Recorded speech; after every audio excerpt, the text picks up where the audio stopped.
Hi guys, welcome back. तो चलिए हम लोग कंटिन्यू करते हैं अपने सी प्रोग्रामिंग को। और आज हम लोग देखने वाले हैं कुछ लाइब्रेरी फंक्शंस को।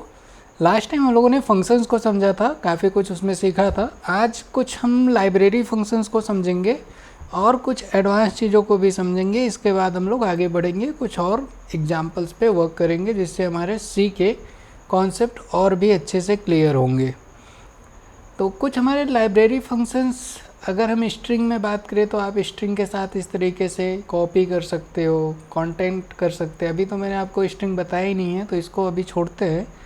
यहाँ पे आते हैं math.h में, जैसे कि पावर होते हैं, sqrt होती है, दैट मीन्स आप किसी भी नंबर का स्क्वायर निकाल सकते हो, साइन कॉस टेन कर सकते हैं। ये सब भी हम लोग मैथमेटिकल ऑपरेशन कर सकते हैं, बट इसके लिए आपको एक हेडर फाइल ऐड करनी पड़ेगी math.h या string.h। अगर हम अपने कोड में आए तो जिस तरीके से हम लोगों ने यहाँ पे फंक्शन बनाई, ये जैसे कि आपका printf है, printf भी एक फंक्शन ही तो है जो कि कहाँ पे डिफाइंड है, studio.h में डिफाइंड है। इसीलिए हमको यहाँ पे क्या मिलता है, printf मिलता है। तो इसी तरीके से प्री डिफाइंड बहुत सारे फंक्शंस होते हैं। जैसा कि हम लोगों ने अगर अपना खुद का यहाँ पे फंक्शन बनाया है, तो ये फंक्शन क्या है, ये है सेल्फ डिफाइंड है। लेकिन कुछ ऐसे प्री डिफाइंड फंक्शंस होते हैं सी के अंदर जो आप डायरेक्टली भी यूज कर सकते हो। और यही रीज़न है कि प्रिंटफ को हम लोग यूज करते हैं, स्कैनफ को यूज करते हैं, क्योंकि वो studio.h के अंदर डिफाइन किए हुए हैं पहले ही। इसी तरीके से अगर आपको जैसे कि किसी नंबर का स्क्वायर निकालना है या पावर निकालना है, तो आपको इस math.h लाइब्रेरी की ज़रूरत पड़ेगी, देन आप कैलकुलेट कर पाओगे। जैसे अगर हम sqrt फंक्शन को कॉल करने की कोशिश करें, अभी के लिए हम इसको एक बार रन करते हैं। तो यहाँ पे कॉल अनडिफाइंड हेलो, क्योंकि ये नीचे हमने डिफाइन कर रखा है। अभी के लिए मैं इसको सही करता हूँ थोड़ा सा, ठीक है। तो ये अभी प्रिंट हो रहा है, परफेक्टली प्रिंट हो रहा है। एडिशन 2 बार कॉल किया गया, ऐड हुआ, यहाँ पे हेलो प्रिंट हुआ, ओके है। मैं ये बता रहा था कि जिस तरीके से हम लोग ये फंक्शन कॉल करते हैं, इसी तरीके से अगर हम एक नंबर ले लें इंटीजर के और इसके अंदर किसी नंबर का स्क्वायर निकालते हैं, तो sqrt एक फंक्शन होता है, इसके अंदर आप किसी भी नंबर का स्क्वायर निकाल सकते हो। और आप यहाँ पे अगर नंबर दे देते हैं 2, तो यहाँ पे रिजल्ट जो आना चाहिए वो 4 आना चाहिए। तो अगर हम यहाँ पे प्रिंटअप में आते हैं और k को प्रिंट करते हैं, मैं इस वाले फंक्शन को कमेंट कर दे रहा हूँ ताकि वो कॉल ना हो, और इस k को यहाँ पे प्रिंट करते हैं, तो अभी क्या होगा कि अगर k में जो कुछ भी होगा वो यहाँ पे प्रिंट होके आना चाहिए। बट चूँकि ये sqrt कहीं हमने लोकली नहीं डिफ़ाइन किया है, हम उम्मीद कर रहे हैं ये प्री डिफाइंड होता है, बट क्या ये है? अभी अगर हम इसको रन कराएं तो देखो आपको एरर आ रही है, sqrt की ही एरर आ रही है। अब sqrt की एरर क्यों आ रही है? क्योंकि यहाँ पे हमें पता है sqrt जो है वो मैथमेटिकल फंक्शन है जो math.h फाइल के अंदर ही डिफाइंड है। जब तक आप इसको यूज नहीं करेंगे, आप इनमें से कोई भी फंक्शन प्री डिफाइंड नहीं यूज कर सकते हैं। हाँ, आपको करना है तो इसको आप कस्टम बना सकते हो, तब आपको math.h की ज़रूरत नहीं पड़ेगी। लेकिन अगर आपको प्री डिफाइंड बनाना है तो ये हेडर फाइल आपको डिफाइन करनी पड़ेगी, इंक्लूड करना पड़ेगा।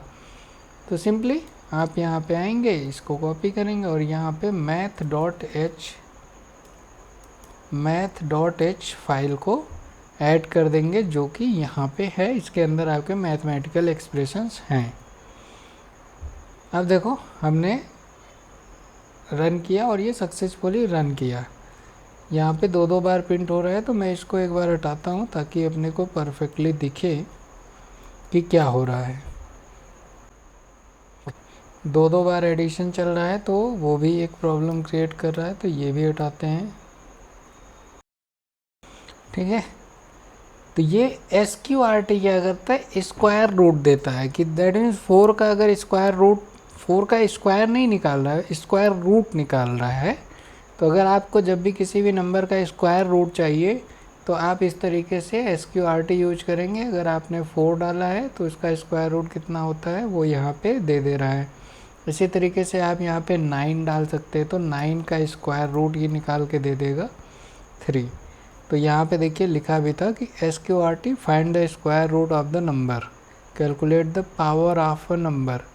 किसी भी नंबर का पावर निकालना है कि 2 की पावर 3 या 2 की पावर 100, 100 की पावर 5, ऐसा कुछ आपको कैलकुलेशन करना है तो आप पावर यूज कर सकते हो। यहाँ पे के की ही जगह पे मैं इसको कर देता हूँ पावर, और पावर में हमें देना होगा 2 की पावर 4। तो इस तरीके से होता है, पहले आप वो नंबर देंगे और ये होती है पावर। तो 2 की पावर 4 की अगर हम बात करें, ठीक है, तो यहाँ पे आ रहा है 16, और अगर हम इसको कर दें 3 की पावर 2 या 3 तो आपका आएगा 27, है ना। तो इस तरीके से आप प्री डिफाइंड फंक्शंस भी यूज कर सकते हैं, बट आपको पता होना चाहिए कि कौन सा फंक्शन यूज करना है, अदरवाइज वो रिजल्ट नहीं देगा, क्योंकि POW ही math.h फाइल में डिफाइन है, PAW नहीं है, जिसकी वजह से ये एरर आ रहा था। अगर आपको खुद का कुछ बनाना है तो आप कुछ भी बना लीजिए। तब तो हम लोगों ने लास्ट टाइम देखा ही था कि कैसे हम बना के क्या कर रहे थे, ये सारी चीज़ें हम लोगों ने लास्ट टाइम देखा था। अब लास्ट टाइम एक और प्रॉब्लम थी जिसके बारे में हम बात करते हैं। आई होप आपको ये समझ में आ गया। कुछ नहीं है, सिंपल सी मैं ये जो हमने बात किया यहाँ पे लाइब्रेरी फंक्शंस, तो लाइब्रेरी फंक्शंस वो फंक्शंस होते हैं जो पहले से डिफाइंड है लाइब्रेरी के अंदर, और इसको मैं आगे चल के आपको दिखा भी दूंगा कि गूगल पे किस तरीके से ढूंढना है, कि सारी आपको लिस्ट मिल जाएगी किससे क्या होना है प्री डिफाइंड फंक्शंस की। आप गूगल पे ढूंढ लो, आपको सारे फंक्शंस की लाइब्रेरी मिल जाएगी कि किस लाइब्रेरी में क्या है। आप शॉर्टकट में यूज तो कर सकते हैं, बट आपको ज़्यादातर सेल्फ डिफाइंड करने होंगे, फंक्शन का ज़्यादातर यूज होता है। बाकी प्री डिफाइंड आप काम करते करते समझ जाते हो कि अगर हमको पावर यूज करनी, पावर निकालनी है तो POW यूज करेंगे, स्क्वायर निकालना है तो SQRT यूज करेंगे। तो इस तरीके से आप जान जाते हैं। अब एक और चीज़ होती है फंक्शन प्रोटोटाइप। प्रोटोटाइप क्या होता है? अभी देखो, एक प्रॉब्लम्स थी जब हम लास्ट टाइम देख रहे थे कि अगर, अब मैं इन चीज़ों को हटाता हूँ, जैसा पहले था वैसा ही रखते हैं, ठीक है।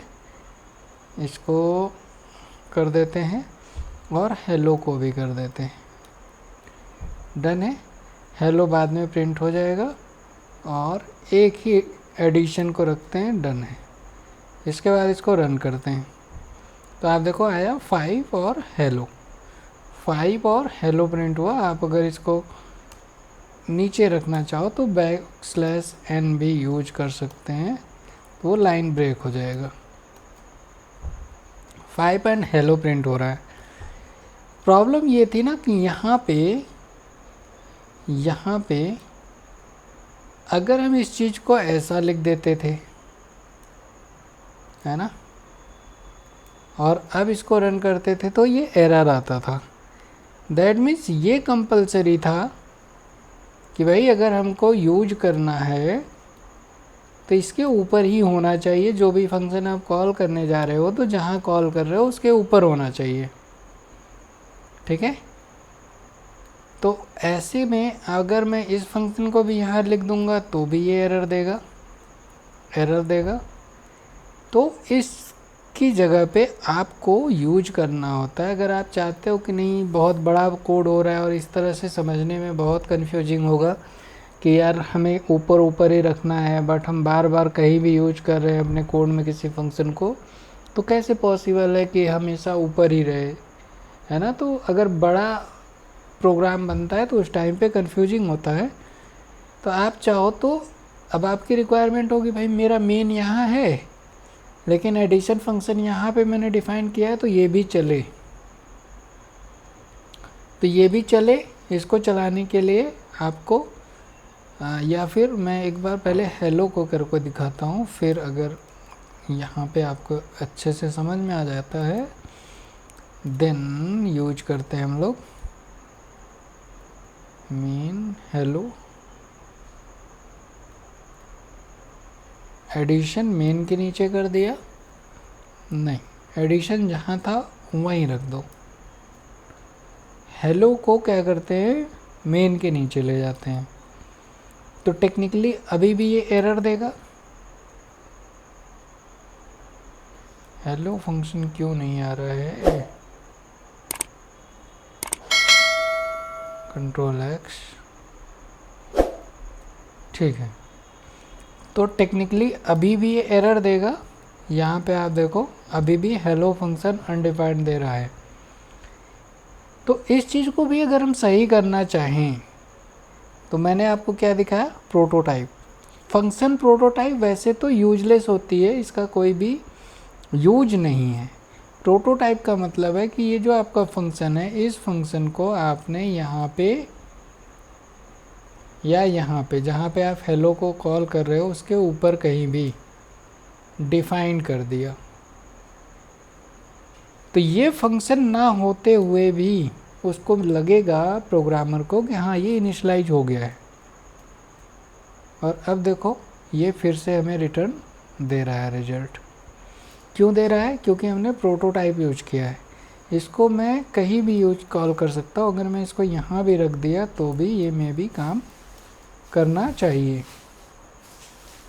तो इससे आपको एक चीज़ समझ में आ रही, जहाँ पे आप फंक्शन कॉल करेंगे उसके पहले, उस मेन मेथड के अंदर उसके पहले कहीं भी आप डिफ़ाइन कर लो। जैसे इस वाले मेथड के अंदर मैं कहीं भी रख देता हूँ इस प्रोटोटाइप को, तो ये वर्क करता रहेगा। लेकिन आप बाहर कहीं भी यूज कर रहे हो, जैसे कि सोचो कि मेन में ही यूज कर लो और मेन के अंदर तो हेलो यूज ही नहीं किया, तो ये वर्क नहीं करने वाला है। आप जहाँ पे फंक्शन कॉल करने वाले हैं उस मेथड के अंदर एक बार इसको डिफ़ाइन कर दें, देन आप इस हेलो मेथड को कितनी भी बार कॉल कर सकते हैं और ये प्रॉपरली वर्क करता रहेगा। जबकि ये हेलो अब कहाँ पे है, नीचे डिफाइंड है। तो ये प्रोटोटाइप डायरेक्ट कोई रिजल्ट नहीं देता है, लेकिन इसको यूज करने से आप अब अपने मेथड को कहीं भी डिफ़ाइन कर सकते हो। अब ज़रूरी नहीं रह गया है कि केवल ऊपर ही डिफ़ाइन होगा तभी, है ना। तो आई होप आपको ये भी समझ में आ गया होगा।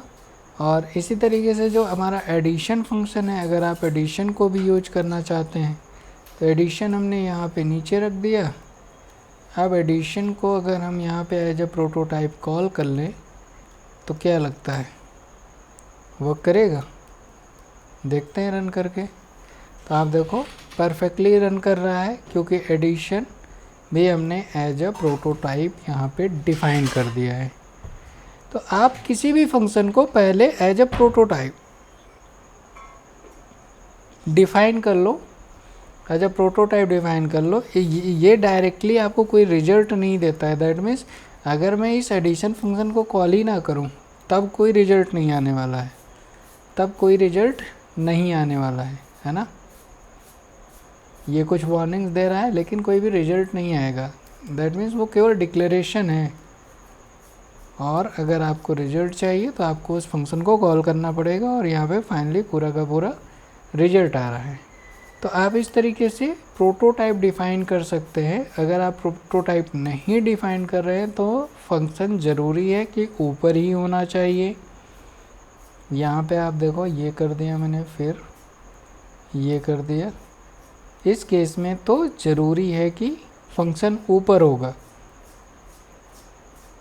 अब ये परफेक्टली रन कर रहा है। और यहाँ पे चूँकि हेलो में हमने हेलो प्रोटोटाइप यूज किया तो हेलो को मैं कहीं भी डिफाइन कर सकता हूँ, कोई ज़रूरी नहीं है। तो आप अगर बड़ा प्रोजेक्ट बना रहे हो जिसमें आपका फंक्शन बार बार कहीं भी कॉल हो रहा है, आप ज़रूरी नहीं है कि हमेशा ऊपर रख पाओगे, तो ऐसे केस में आप प्रोटोटाइप का यूज कर सकते हैं और देन आप फंक्शन को कहीं भी डिक्लेयर करें, कोई भी प्रॉब्लम नहीं होगी। सो आज के लिए बस इतना रखते हैं। नेक्स्ट लेक्चर में हम लोग कुछ एग्जांपल्स को लेंगे जिसके थ्रू हम लोग फंक्शन को और डीप में समझने की कोशिश करेंगे, देन धीरे धीरे आगे बढ़ेंगे। So thanks for watching, keep learning guys.